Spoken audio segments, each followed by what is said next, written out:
Hi Year 3, this week we are going to be revising the features of instructions, and this might help you if you're thinking of writing a recipe at home, and it might help you to get ready to write some recipes in school as well. So firstly, there will always be a title at the top of the recipe or the instructions that will tell you what it is you're making. Sometimes it might be a nice jazzy title with a little bit of alliteration, or it might be something to get the reader interested. Sometimes this will be followed by subheadings that will separate things like the ingredients, the equipment, the how to make it section. So little subheadings to mark little separate parts of the instructions. There will sometimes be an introduction, which doesn't tell you how to make the thing, but it will give you some idea what it is that you're going to make. It might make it sound really tasty to make you want to make it. It might suggest a way to serve it. So it kind of gives you some idea what you're about to make and what that might look like and taste like. There will always be an ingredient list and possibly an equipment list as well.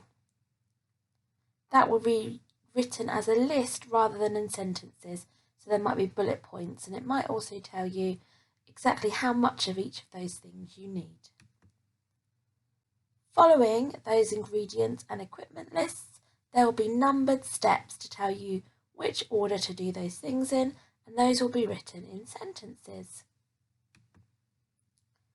One of the biggest features of instructions is that there's lots of these imperative verbs, which are sometimes called bossy verbs. There'll be lots of words and verbs telling you what to do. Pour, whisk, slice, sprinkle, drop are just a few of the examples. You will probably see some conjunctions that tell you about the time. We might see words like then, now, first, finally, and those words will hopefully help us to know when to do the things we're doing, and which, as well as the numbered steps, words like firstly and finally give you some idea what comes first and what comes last. There will be adverbs used in some of the instruction steps to tell us how to do some of those things. Sometimes recipes need us to know whether to do something carefully or thoroughly, gently, securely, slowly, safely.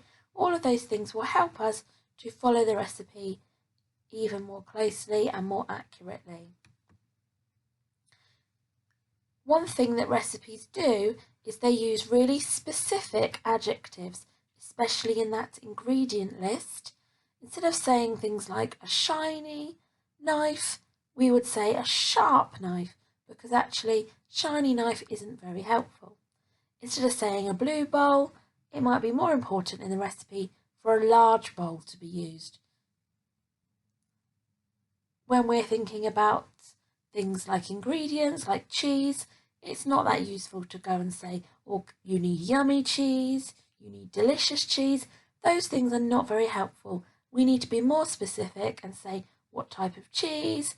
We might need to say something needs to be fresh or sifted or plain or warm. Those sorts of things are important to know in a recipe. There might be in some of the steps what we call subordinating conjunctions. Those are words like when, while, if, until, after, before, and that will help add more detail to the sentences. So it might say, when it is brown, do something. While it is in the oven, do something else. If your mixture doesn't look right, add some more flour. After you have added the flour, you need to do something else. So those are the kind of sentences that we're going to be expecting to hear. All recipes are written in something called the second person. So they're talking to the reader, saying you. And they are also written in something called the present tense. So it's writing it like it's happening now. not like it's already happened in the past, not like it's going to happen. We're saying, it's almost like it's happening now because person reading it should be making it at that point. You will spot lots of these features when you look at recipes. Maybe see if there's one at home that you could have a look at, or have a look at this one in the next page. You will see that we've got the title up in the corner, fruit smoothie, followed by a little introduction underneath. We've got the ingredients list. Within the ingredients list, there are some specific adjectives like ripe banana and ripe strawberries, natural yogurt, clear runny honey. We've got a sharp knife. Lots of really specific adjectives to tell us. Then we've got the numbered steps, 1, 2, 3 and 4. We've got lots of imperative verbs like rinse, drain, hull, cut, peel, put, add, blend, pour. We've got adverbs. We can see carefully and securely in step number 3.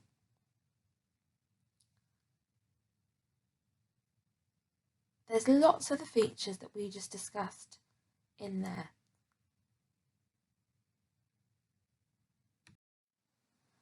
In maths this week for home learning, I'd like you to do a little bit of practicing of your times tables using something called speed tables.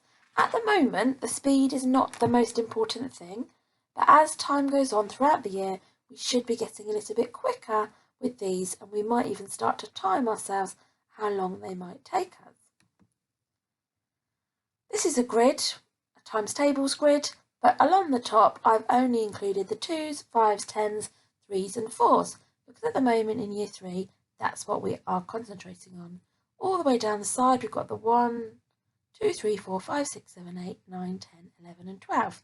If you were filling in this one, you would just be doing it in order. So you can see 1 times 2 is 2, 1 times 5 is 5, 1 times 10 is 10, 1 times 3 is 3, 1 times 4 is 4. And in the row underneath, I've started to fill it in by looking at, I've got the 2, it's in the 2's column, the row is the 2's, so 2 times 2 is 4. The next blank one would be 2 times 5, which is 10. To make it a bit trickier, I've given you something a bit like this for your home learning, where they're all a bit mixed up and you need to look really carefully at what's along the top and what's along the side, and you're going to need to use probably 2 fingers and go from the top and the side, bring them together and see where that blank square is and what you need to multiply. Here's an example. That's 10 because 2 times 5 is 10. That's 40 because 4 times 10 is 40. That's 9 because if you look up on the 3's and the 3's, 3 lots of 3 is 9. See if you can have a go at filling in the other blanks on your home learning sheet. It doesn't matter if it's taking you a while, but give it your best shot.